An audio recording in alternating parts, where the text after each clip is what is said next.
Amen. Alléluia. Gloire à Dieu. Il est bon de chanter les louanges de notre Dieu. Je crois que Dieu a déjà parlé, que ce soit au travers des chants, que ce soit au travers des pensées qui ont été données. Dieu a déjà parlé peut-être à une personne en particulier, mais je crois que Dieu parle à l'ensemble de son Église en nous invitant à regarder vers l'avenir. C'est bon de regarder de temps en temps dans le rétroviseur pour tenir les leçons, retenir les leçons du passé, mais c'est pas bon d'être tout le temps en marche arrière en essayant de se diriger avec les rétroviseurs. Je sais pas si vous avez déjà essayé, mais on fait pas ça longtemps. On veut fixer nos regards vers l'avenir et Dieu nous invite aussi à travailler. Dieu invite son Église ce matin à travailler. Alors je pense que ça va dans la continuité aussi. On a commencé à partager depuis quelques semaines. Alors désolé pour ceux qui nous rejoignent, mais vous allez avoir le droit à la fin de la série. Dernier message, on a fait 2 messages déjà sur la parabole des talents. On va relire cette parabole et on va terminer, mais il y a des choses intéressantes qui vont aussi, je pense, dans la continuité de la pensée qui a été donnée. On lit cette parabole dans Matthieu chapitre 25, au verset 14. On la relit entièrement, c'est toujours bon de relire et ça nous permet de mémoriser aussi ces bonnes paroles des Écritures. Matthieu 25, verset 14. Il en sera d'un homme qui, partant pour un voyage, appela ses serviteurs et leur remit ses biens. Il donna 5 talents à l'un, 2 à l'autre et 1 au troisième, à chacun selon sa capacité. Et il partit.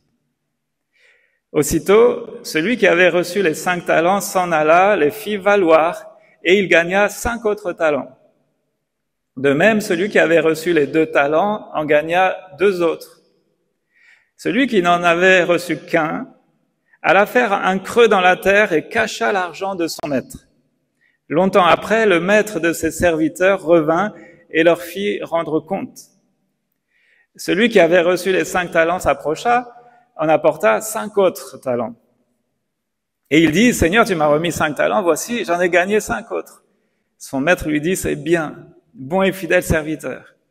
Tu as été fidèle en peu de choses, je te confierai beaucoup.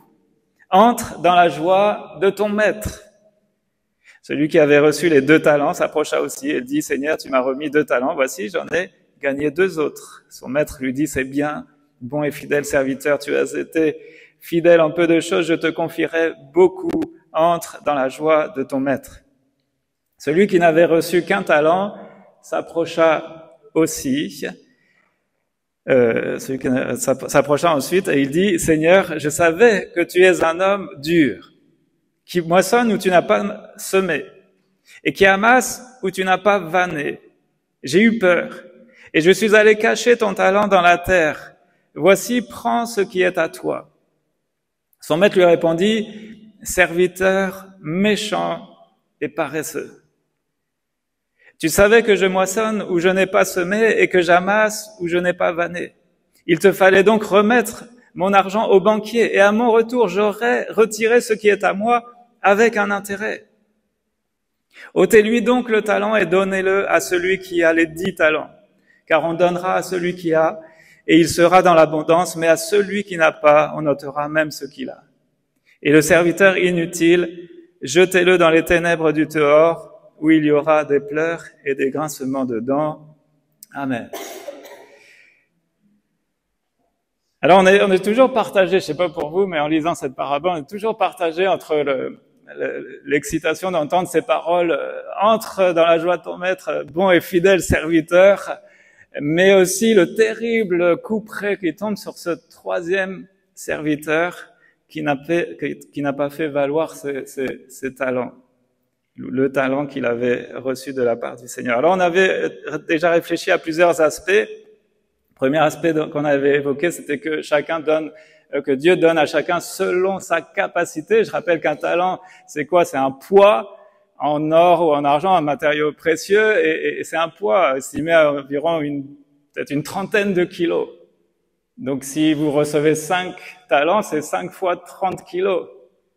Donc on comprend directement que c'est lié à la capacité de porter. Je sais même pas si je serais capable de soulever 5 talents. Donc dans la pensée, c'est littéralement chacun a reçu selon sa force, selon sa capacité à porter.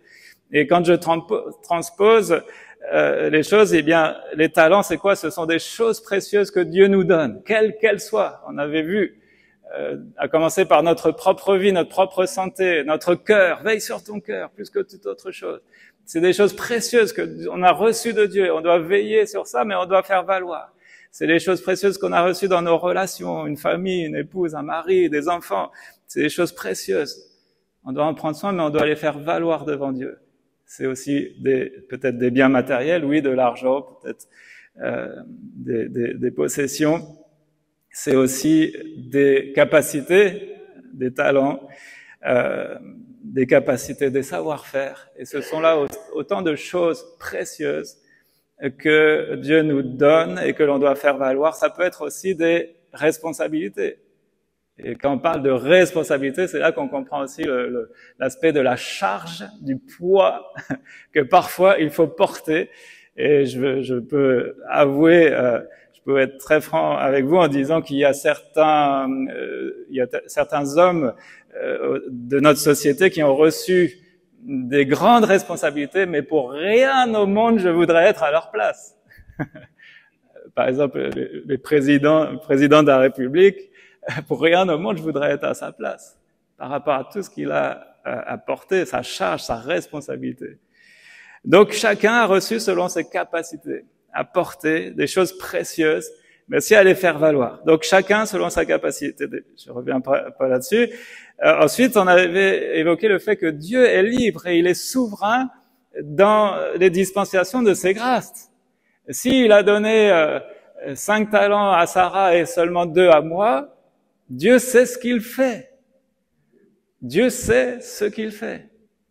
Et j'ai pas à jalouser celui qui a reçu plus, mais j'ai pas non plus à regarder avec mépris celui qui a reçu moins. Amen. Chacun soit selon ses capacités. Et Dieu donne, il est souverain dans la dispensation de ses grâces, et on doit se réjouir de tout cela. On avait réfléchi sur quel mal a-t-il fait en fait ce serviteur inutile. Parce qu'en fait, on avait réfléchi au fait que il a redonné tout ce que le Seigneur lui a donné. En quoi a-t-il péché? Voilà, tout ce que tu m'as donné, j'en ai pris soin, Seigneur. Voilà, je te redonne, c'est intact. En quoi a-t-il péché? Et on avait évoqué le fait qu'en fait, il n'a pas placé les intérêts de son maître au-dessus des siens. Et c'est important, quand Dieu nous confie les choses, où est l'intérêt de Dieu? Qu'est-ce que j'en fais par intérêt pour Dieu, non pas par intérêt pour moi? Je suis content d'avoir une épouse. Je croyais aller entendre un alléluia et tout.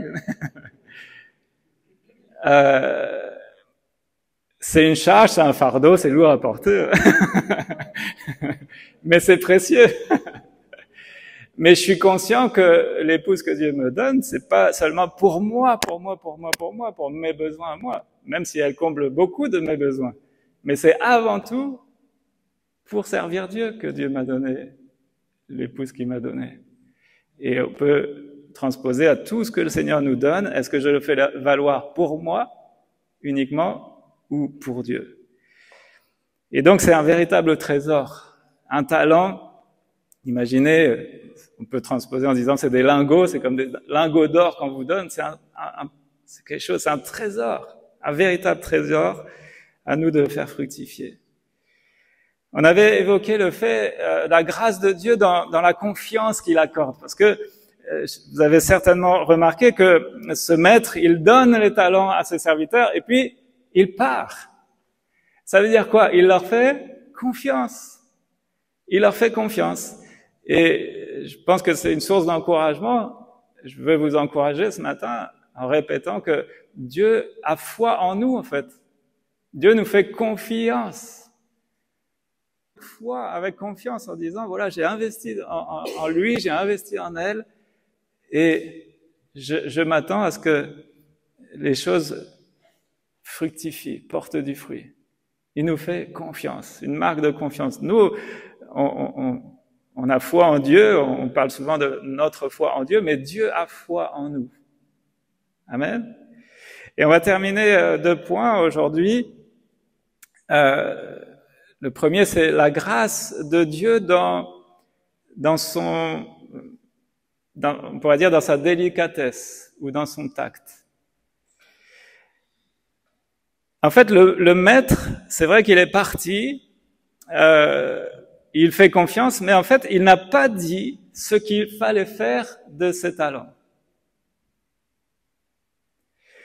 Et en fait, ça veut dire quoi? Ça veut dire qu'il fait confiance, mais ça veut dire qu'il laisse la place à chacun de ses serviteurs pour des initiatives personnelles. Et dans ce sens, Dieu, il est fin et il est délicat, en fait. Il leur a pas dit, voilà, je te donne 5 talents, maintenant, à partir d'aujourd'hui, tu vas faire ci, tu vas faire ça, tu vas faire ça, et j'attends que ça produise ci, ça, ça et ça. Non. Une confiance, mais aussi une liberté et une attente d'une initiative personnelle de ses serviteurs. Et peut-être qu'on a besoin de réfléchir là-dessus, parce que être chrétien, c'est savoir user à la gloire de Dieu de la liberté qu'il nous donne. On parle souvent de la glorieuse liberté des enfants de Dieu. Alléluia, c'est pas rien quand même, ce cadeau-là de la liberté. J'emploie souvent l'expression cette terrible liberté, parce qu'en fait, cette liberté ne nous donne pas la liberté de faire ce que l'on veut comme on le veut. Mais la vraie liberté des enfants de Dieu, c'est de faire la volonté de Dieu, de faire des choses qui lui plaisent et le glorifier. Mais on confond ça souvent avec l'aspect des initiatives personnelles. On a une liberté, on doit l'user pour la gloire de Dieu. Non pas l'user, là encore, pour notre propre gloire, faire ce que je veux comme bon me semble, sans rendre de compte à personne. Non, je suis libre d'agir dans mes actions, je suis libre d'entreprendre certaines choses, mais ça doit être pour la gloire de Dieu, dans le but de le glorifier, lui. Donc, être chrétien, c'est savoir user à la gloire de Dieu de la liberté qu'il nous laisse. Et Dieu nous prend, Dieu nous a choisis et Dieu nous a créés aussi à son image pour être intelligents et avisés. Non? Vous doutez de ça? Et oui, il nous a créés avec une intelligence. Il nous a créés à son image, le Dieu créateur, et il nous a donné une créativité incroyable en réalité. Je ne sais pas si vous êtes des créatifs. Quand on parle de créativité, on pense souvent à l'aspect artistique, peinture, musique, etc. Mais il n'y a pas que ça, la créativité. Il y en a qui sont tellement créatifs dans l'aspect entrepreneurial, dans le fait de développer des entreprises, des services, enfin bref. Dieu nous donne une intelligence, une créativité. Il nous a créés des êtres intelligents et avisés. À nous de nous montrer à la hauteur de cette estime. Et là où le bas blesse peut-être, c'est que souvent, en tant que bon chrétien, en tant que très très spirituel, certains ont besoin que tout leur soit dicté. Certains ont besoin que tout leur soit dicté. Et quand je dis certains, moi ça m'arrive. Il y a des fois, je vous avoue, que ça m'arrangerait bien quand même que je me lève le matin et puis le Seigneur il m'a donné tout le programme de la journée. Voilà ce que tu as à faire. D'ailleurs, il y a, je sais plus si j'ai partagé, mais on regarde la suite de la série The Chosen en ce moment, et il y a un passage qui m'a marqué, c'est quand Matthieu, à un moment donné, discute avec, je sais plus si c'est le centenier romain ou un autre disciple, et l'autre lui dit, mais c'est compliqué en ce moment. Oh là, tout est compliqué. Et Matthieu lui répond, ah bon? Parce que pour moi, en fait, tout est devenu tellement simple. Et il dit, bah oui, je me lève le matin, j'ai que deux choses à faire, c'est suivre Jésus et faire ce qu'il me dit. Et en fait, ça m'a interpellé, ça m'a touché. Alors qu'en fait, dans le contexte, quand on voit le contexte dans lequel ils vivent, évidemment qu'il n'y a rien de simple en réalité.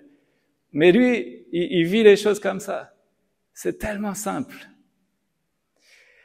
Je me lève, j'ai qu'une chose à faire, c'est suivre Jésus et faire ce qu'il me demande. Alors, c'est vrai que parfois, ça nous arrangerait bien que Dieu nous donne tout ce que l'on a à faire, la liste de courses, la liste de tâches, et la liste des projets, et tout en détail. Et on voudrait ressembler à Jésus aussi, qui, lui, ne faisait que ce qu'il voyait faire au Père. Ok. Sauf que Dieu nous a pas créés pour être des robots. Parce que ça, il y a des fois, on voudrait être des robots pour être tranquille. On voudrait que Dieu nous dicte et nous on fait, nous on applique, sans réfléchir, on n'aurait pas de soucis. Et ça nous enlèverait bien tout le poids de la responsabilité. Non? Ça vous arrangerait pas de temps en temps? Moi oui, en tout cas. Mais Dieu ne fait pas comme ça. Il nous a pas créés pour être des robots. Et le matin, il n'est pas en train d'écrire une ligne de code, de programmation pour que, hop, allez, c'est lancé, j'appuie sur entrée et là, Franck, il va faire tout ce que j'ai programmé pour la journée. Non. Il nous a pas créé des robots, il nous a créé, il a fait de nous ses enfants d'adoption et il y a cette liberté, glorieuse liberté. Mais terrible liberté quand on en fait mauvais usage. Donc, parfois, certains ont besoin de ça, que tout leur soit dicté. Et en fait, discerner ce qui sera agréable à Dieu leur manque. C'est un manque de discernement en réalité. Et d'où vient ce manque de discernement? Si on creuse, eh bien, c'est un manque de communion. Et d'où vient ce manque de communion? C'est en réalité un manque d'amour. Parce que si j'aime le Seigneur, si je lui suis attaché, eh bien tous les jours je vais essayer de me tenir au plus près de lui, comme disait Matthieu dans la série. Là, j'ai qu'une chose à faire, c'est suivre Jésus et faire ce qu'il me demande. Et pour ça, il faut un amour pour lui. Chaque jour, être rempli de cet amour qui va me pousser à chercher la communion, à chercher à être à l'écoute de sa parole, à prendre du temps dans la prière, du temps dans un face-à-face, dans un cœur-à-cœur avec Dieu. Et c'est là qu'on va recevoir, oui, certaines directives, certaines confirmations. Mais c'est pas tous les jours non plus que Dieu va nous dire, voilà ce que tu dois faire aujourd'hui. Ou alors voilà la couleur du papier peint que tu dois acheter. Ou alors voilà le menu que tu dois, les pâtes, ce midi c'est des pâtes, c'est pas du riz. Non, le Seigneur il nous dit pas ça.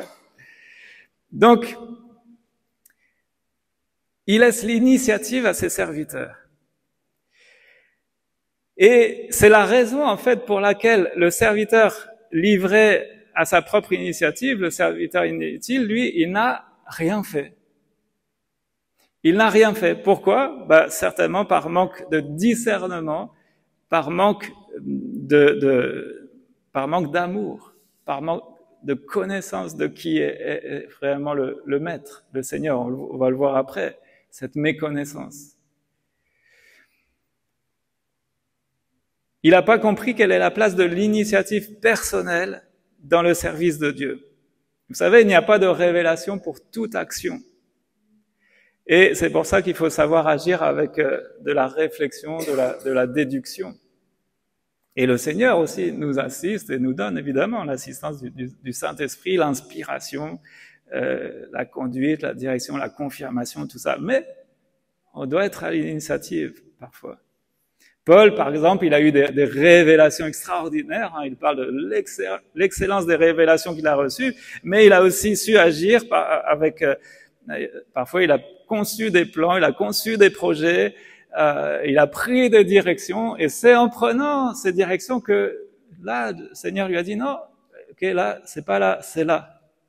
Mais il a pris l'initiative, il a réfléchi à certains projets, certaines stratégies. Mais Paul a entrepris des projets et il a pris des décisions. Et ensuite, le Seigneur est venu conduire les choses, ouvrir certaines portes ou fermer d'autres portes. Et c'est là que le surnaturel va se mêler au naturel. Le surnaturel et le naturel se côtoient, se juxtaposent souvent. Il y a un mélange de divin et d'humain. Et il ne faut pas confondre l'humain avec le charnel. Dieu nous a créés comme êtres humains. C'est pas un péché d'être un être humain. Et Dieu nous a donné une intelligence à nous de nous en servir. Par contre, le biais, c'est de devenir charnel et d'être conduit uniquement par nos propres intérêts, etc., etc. Mais voilà, Dieu laisse l'initiative en fait. Peut-être que le serviteur qui n'a pas fait fructifier son talent s'est dit, j'ai pas eu de révélation pour savoir quoi faire de mon talent, alors je l'enterre. Et en fait, parfois, à vouloir être très spirituel, il ne l'a pas été du tout, en fait. Les autres, au contraire, ils se sont mis au travail, comme ça a été aussi dit tout à l'heure. Ils ont géré les biens de leur maître, comme si ça avait été les leurs. Ils ont fait fructifier tout ça, ils s'en sont occupés comme si ça avait été à eux. J'avais déjà raconté cette anecdote, mais parfois Dieu attend notre initiative. Dieu a déjà préparé les choses. Et cette anecdote, c'est un pasteur qui un jour arrive à l'église et il dit « Alléluia, Dieu a pourvu aux besoins des travaux. Alléluia, Dieu a pourvu, on a tous les moyens pour financer les travaux. » Alors l'église se réjouit et dit « Alléluia », on commence à entendre des « Alléluia » dans la salle. Et le pasteur continue en disant « Mais le seul problème, c'est que l'argent est encore dans vos poches. » Et voilà, c'est une petite anecdote, mais parfois c'est ça la réalité en fait. On attend le miraculeux de Dieu, on voudrait que Dieu pourvoie, envoie un ange, fasse des miracles, etc. Mais parfois, en réalité, Dieu, lui, il nous attend nous. Nous, on attend Dieu, mais Dieu nous attend nous. Parce qu'il nous a donné tout, en fait. Tous les talents là dont j'ai parlé, Dieu nous a donné tout ça pour les faire valoir et les faire travailler pour lui. Donc Dieu attend nos initiatives personnelles. En fonction de quoi? En fonction de ce qu'il nous a déjà donné. Amen. Donc à nous, après de réfléchir, hein, le champ des possibles est vaste, mais à nous de réfléchir et de se placer devant Dieu. Ensuite, dernier point que je voudrais voir avec vous, c'est ça on n'aime pas trop, mais on doit en parler quand même. C'est la grâce de Dieu au moment de rendre des comptes. On l'a lu au verset 19, Matthieu 25, 19. Longtemps après, il s'est passé du temps, longtemps après, le maître de ses serviteurs revint et leur fit rendre compte de leur gérance. Alors, rendre des comptes. Cette expression, déjà, on l'aime pas, elle nous fait peur, peut-être. Rendre des comptes. Oh, il va falloir rendre des comptes au Seigneur. Mais ce qu'on a besoin de saisir, c'est que l'esprit qui anime le Seigneur, c'est un esprit de grâce, d'amour. C'est un esprit de grâce qui préside un tel moment et qui inspire Dieu. Quand Dieu vient quand le maître il revient vers ses serviteurs, donc c'est l'image de Dieu devant qui on devra passer un jour. Dieu ne vient pas, le maître ne vient pas avec le désir de sanctionner, de punir. Ah, je les attends au tournant, ceux-là. Qu'est-ce qu'ils ont fait de mes talents, là?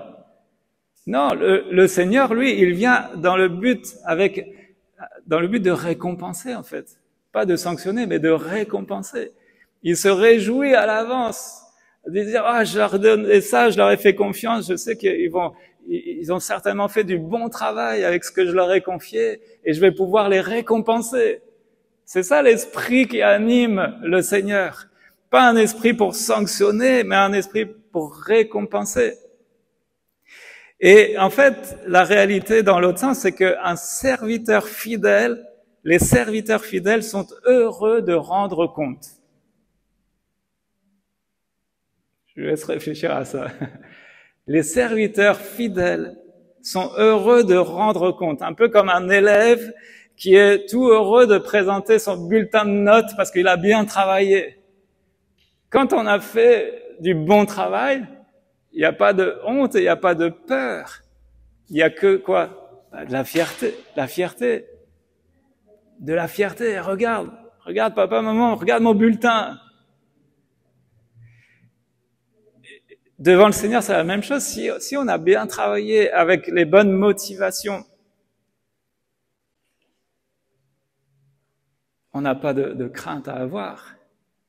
On n'a que de la fierté à avoir. Et là, je parle pas, attention, je fais juste une petite parenthèse. On est bien d'accord qu'on ne parle pas d'œuvres que l'on ferait pour être sauvé. Hein. Là, on n'est pas dans la dimension du salut. C'est on a été sauvé et maintenant, parce qu'on a été sauvé, on va faire des bonnes œuvres. Mettons toujours les choses dans le bon œuvre, dans le bon ordre. On n'est pas sauvé par les œuvres, hein, mais on est sauvé pour servir. Et donc, ce service qu'on accomplit, eh bien, si on le fait avec joie, avec fidélité, avec sérieux, on n'a pas de crainte. La crainte, elle suppose quoi? Vous connaissez ce passage? La crainte, la peur, elle suppose un châtiment. Un châtiment. La crainte du gendarme, si vous roulez en voiture et que vous avez peur du gendarme, c'est parce que vous n'avez pas bonne conscience. C'est qu'on a roulé certainement un peu trop vite et on a la peur du gendarme parce qu'on voudrait pas se faire attraper. Mais si on respecte le code, on n'a pas de crainte à avoir.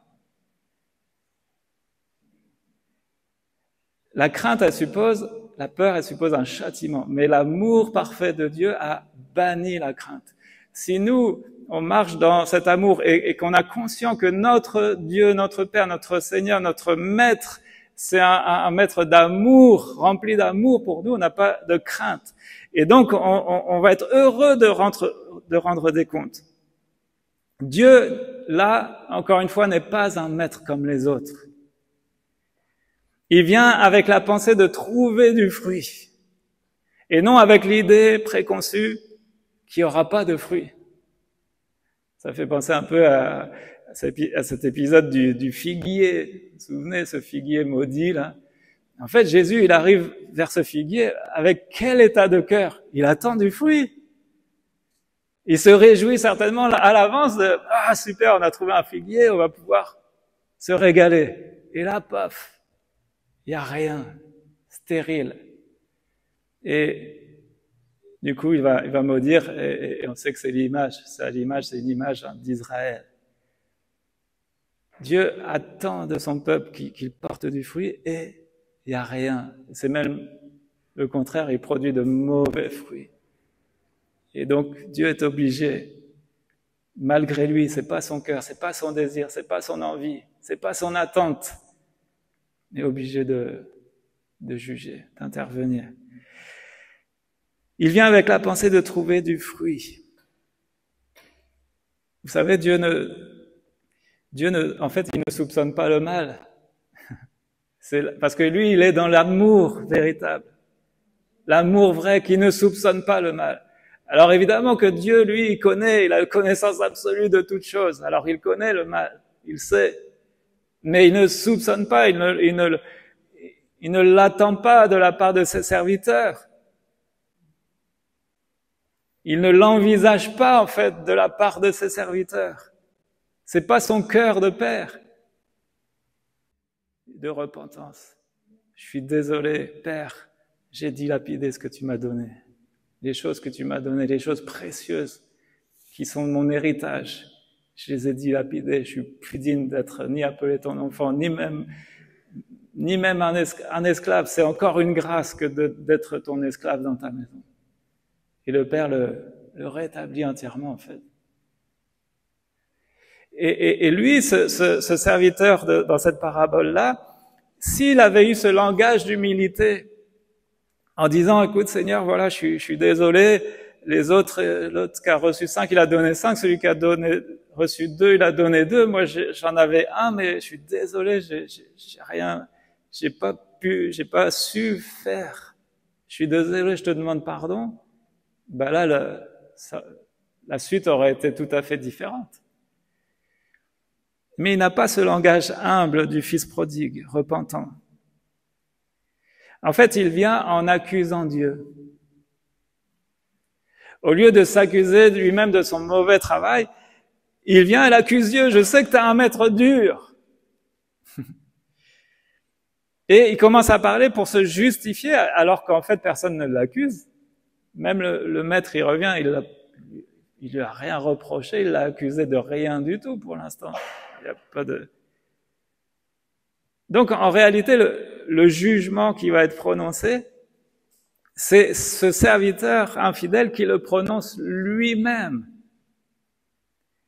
C'est lui-même qui est l'auteur de sa propre condamnation.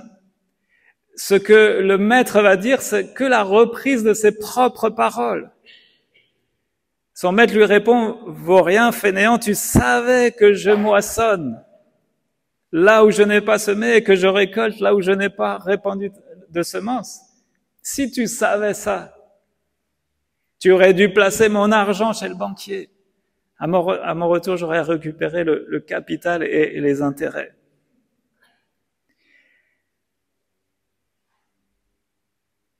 En fait, ce que le maître va être en train de dire à ce serviteur, c'est que ce que tu étais incapable de faire par amour, il aurait au moins fallu que tu le fasses par crainte. Parce que si tu savais que je suis un maître dur, intransigeant, tu aurais dû au moins essayer de travailler justement par peur, par crainte. Mais même par peur et par crainte, il n'a rien fait.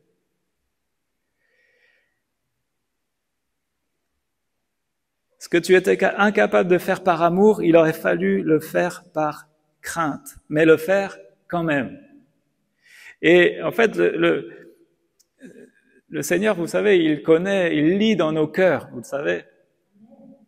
Et il sait bien que tous ces enfants, chaque enfant que nous sommes, on a tous nos compréhensions, nos conceptions et tout ça, et tous ces enfants ne débordent pas du sens aigu de la liberté.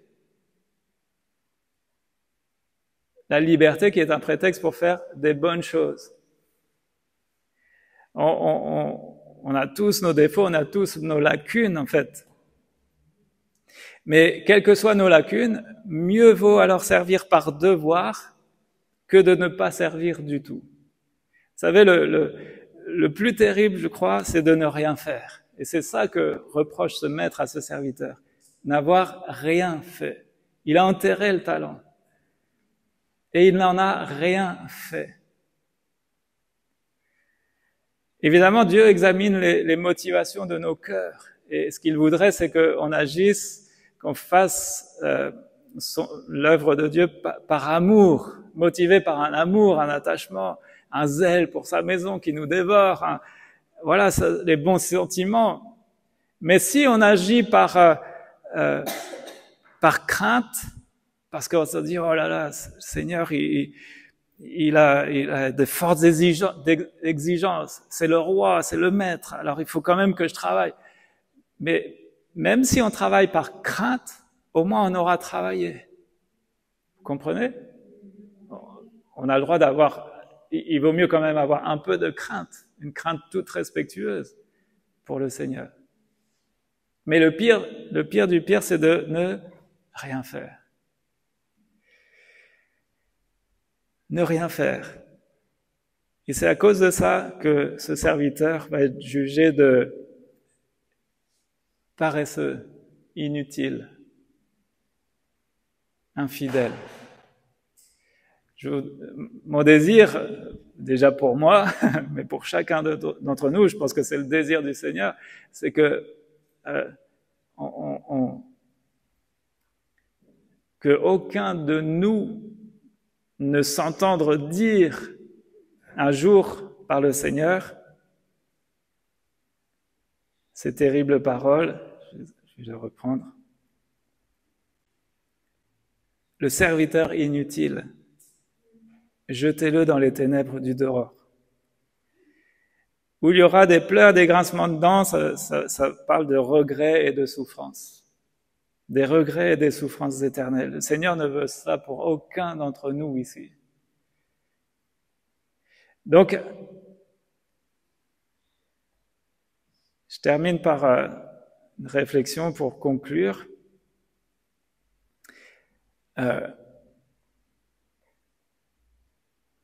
Le jour du jugement,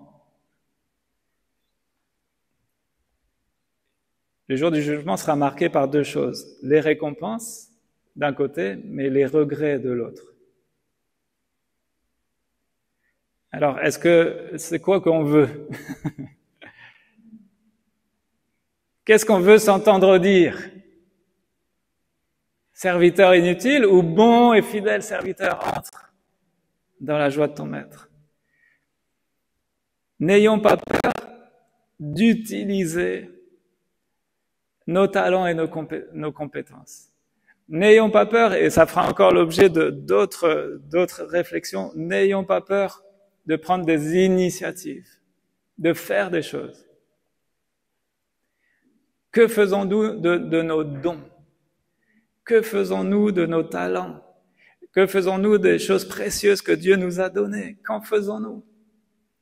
Il distribue à chacun des dons comme il le juge bon, nous est dit 1 Corinthiens 12, verset 11. Et selon les choses que l'on reçoit, on peut en faire des usages multiples. Imaginez que vous recevez une barre de fer d'1 kilo. Voilà, ça c'est ton talent. C'est pas un lingot d'or, toi c'est une barre de fer d'1 kilo, tu te débrouilles avec ça. Avec une barre de fer d'1 kilo, vous savez ce qu'on peut faire? On peut faire des fers à chevaux, par exemple. Et chaque fer à cheval peut coûter environ 20 €. On peut faire des engrenages de voiture, estimés peut-être à 200 €. Mais avec une barre de fer d'1 kilo, on peut faire des centaines d'aiguilles de haute précision pour l'horlogerie suisse. Et vous savez qu'une montre suisse, ça peut se vendre à plusieurs milliers d'euros. Ce qui compte, c'est pas le métal brut. Ce qui compte, c'est l'utilisation que l'on en fait. On a tous reçu des choses. Mais quel usage? Comment je vais le faire valoir pour Dieu? De la même manière, les talents, tout ce que Dieu nous a donné, ne prendra de la valeur qu'en fonction de l'utilisation que j'en ferai. D'accord? Tout ce que j'ai reçu ne prendra de la valeur qu'en fonction de l'utilisation que j'en ferai. C'est ça, en fait, faire fructifier. C'est faire prendre de la valeur. Quelles que soient les choses que j'ai reçues. Quelles que soient les choses. Une maison, une voiture, un talent, une capacité, une relation, une responsabilité. Ça prendra de la valeur en fonction de l'utilisation, de l'usage que j'en ferai. Et c'est ça que Dieu attend. On sait qu'un jour le fruit de notre travail sera jugé.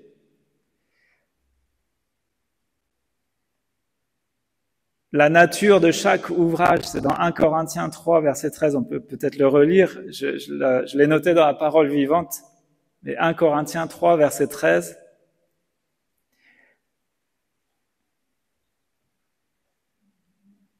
Le travail de chacun sera estimé à sa juste valeur. Le jour du Seigneur mettra en évidence ce que chacun aura construit. Car il apparaîtra comme un brasier ardent, le feu éprouvera la valeur du travail de chaque chrétien et en manifestera la nature. Donc on doit construire, on doit bâtir avec des matériaux précieux, on doit chercher ce qui va subsister, ce qui va tenir à l'épreuve du feu, à l'épreuve du jugement de Dieu.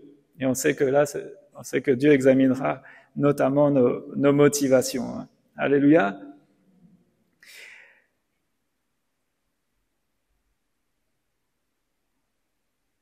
Voilà, juste aussi une dernière chose que je veux remarquer, c'est que j'ai noté, c'est que, en fait, le maître de ce serviteur, il ne condamnait pas l'échec. Parfois, on a peur d'échouer.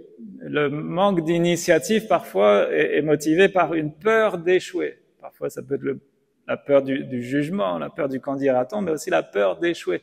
Mais Dieu ne juge pas il ne condamne pas l'échec. Parce qu'on sait que pour tout apprentissage, quel qu'il soit, il faut échouer. Pour apprendre à faire du vélo, il faut tomber quelques fois.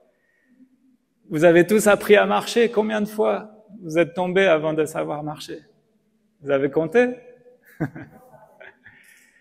Tout apprentissage, si vous voulez faire des bons plats, des bonnes tartes, peut-être vous allez devoir en brûler quelques-unes au passage.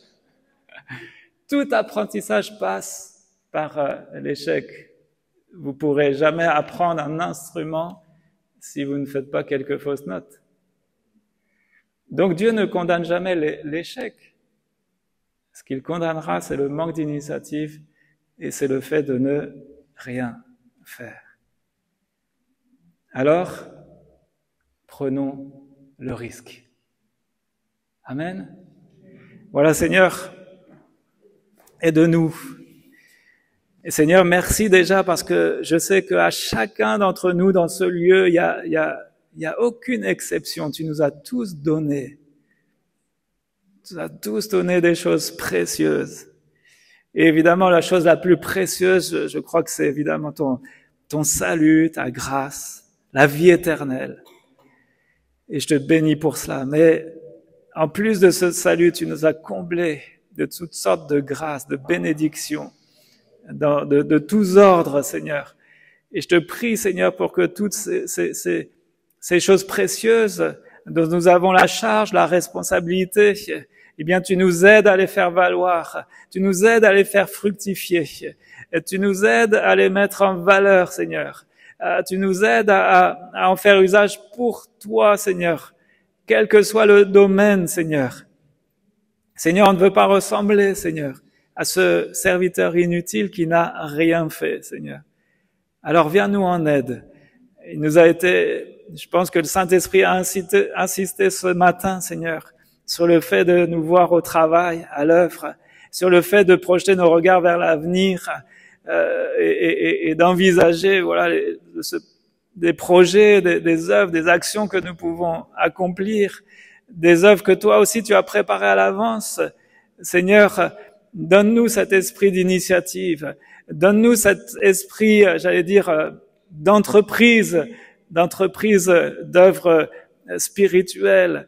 Seigneur, on veut partager notre salut autour de nous, Seigneur, comme le rappelait aussi mon frère Luc, l'urgence qu'il y a, les besoins qu'il y a autour de nous, Seigneur, la détresse qu'il y a parfois autour de nous. Seigneur, on a besoin d'être remplis de compassion, d'ouvrir les yeux sur les besoins qui sont là tout autour de nous, Seigneur. Tu nous as envoyés pour être tes témoins. Tu nous as envoyés pour être la lumière du monde. Tu nous as envoyés pour être le sel de la terre, Seigneur. Alors on veut relever le défi. On veut honorer la confiance que tu nous fais. On veut honorer la foi que tu as en nous, Seigneur. Tu as misé sur nous, tu as investi en nous, tu as payé le prix fort pour nous acquérir, pour nous avoir pour toi et à ton service. Et maintenant, tu nous fais confiance et tu nous as donné toutes les capacités nécessaires. Nous que tu as appelés, tu nous qualifies aussi, Seigneur. Alors merci Merci Seigneur de nous venir en aide. Secours-nous et pardonne-nous. Pardonne-moi Seigneur. Toutes les fois où soit j'ai rien fait, où j'ai rien fait pour toi alors que j'aurais dû. Et pardonne-moi toutes les fois où j'ai fait, mais selon seulement qu'à ma tête et pour ma gloire, pour mes propres besoins personnels. Seigneur, je te demande pardon. Je te prie de nous aider à porter un bon fruit pour ta gloire, Seigneur.